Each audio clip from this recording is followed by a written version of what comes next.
رہبر معظم نے ان کی آخری رسومات کا ذکر کیا کہ ان کی شہادت پھر تشییع جنازہ سے لے کے مشہد تک پورا جو وہ پروسیس تھا اس میں کیا شان و شوکت کے ساتھ ان کی تشییع جنازہ ہوئی، اور آخر میں اپنے مولا اور آقا حضرت امام رضا علیہ السلام کے جوار میں ان کو جگہ نصیب ہوئی۔ کتنی بڑی یہ سعادت ہے کہ جہاں کے خدمت گزار رہ چکے تھے، جہاں کے متولی رہ چکے تھے، آخری جگہ وہیں پہ ان کو نصیب ہوئی ہے۔ جو مشہد گئے ہیں زیارت کے لیے وہ دیکھتے ہیں کہ بالکل امام کی قبر اطہر کے بالکل پاس ہی، دیکھا جائے تو 10 میٹر کا بھی آئی تھنک فاصلہ نہیں، بالکل قریب اور اس سے پہلے خود جو جنازے کے بندہ ناچیز ان کے جنازے بھی کہ ان ایام میں موجود تھا، تو عجیب جو ہے روح پرور مقامات تھے ان کے جنازے پہ، ایسے عوام نکلی ہوئی تھی نا اس انداز سے جو ہے نا، خود جو ہے تہران میں بھی، اور ہم نے کم میں شرکت کی جمکران کی طرف لے کے گیا تو عجیب جو نا جو ان کا روح پر مقام نظر آ رہا تھا نا، اور عوام ایسے دھاڑے مار کے رو رہی تھی، اور بچے بوڑھے بزرگ ویل چیئر پہ بھی لوگ چلے جا رہے تھے جنازے کے۔ میں اب دونوں مہمانان گرامی کو ذرا اپنا ایکسپیرینس بتاؤں تو کم میں جب تشییع جنازہ کے حوالے سے بی بی کے حرم سے جمکران کے روٹ میں ہم رستے میں ہی کھڑے تھے، تو جب جسد اطہر پاس سے گزرا تو میں نے کوشش کی کہ میرے پاس ایک رومال تھا کہ وہ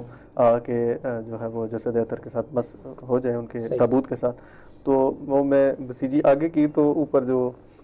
خادم کھڑا تھا اس نے وہاں سے ایک تصویر جو لگی ہوئی تھی وہ اتار کے مجھے دی، تو وہ ابھی بھی گھر میں محفوظ ہے۔ دوسرا اگلے دن پھر ہم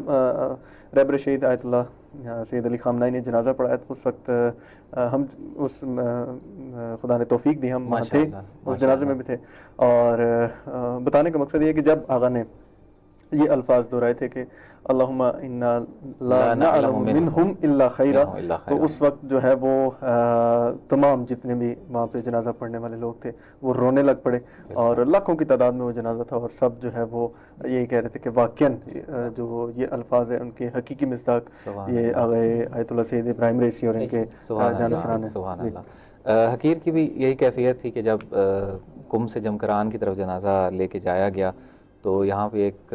چوک ہے، میدان معلم جس کو کہتے ہیں، جو یہاں آئے ہوئے ہیں لوگ وہ جانتے ہیں، اور وہاں سے پھر وہ بڑا رستہ جو ہے وہ شروع ہوتا ہے جمکران کی طرف، 6-7 کلومیٹر کا تقریباً یہ رستہ 8 کلومیٹر کا ہے یا کچھ کم و بیش۔ تو اب اس میں جس طریقے سے لے جا رہے تھے بڑی سرعت کے ساتھ، اسپیڈ کے ساتھ لے جا رہے تھے، عام طریقے سے اپنے سادہ قدموں کے ساتھ نہیں چل کے آپ ان کے ساتھ ساتھ رہ سکتے تھے، پیچھے رہ جاتے۔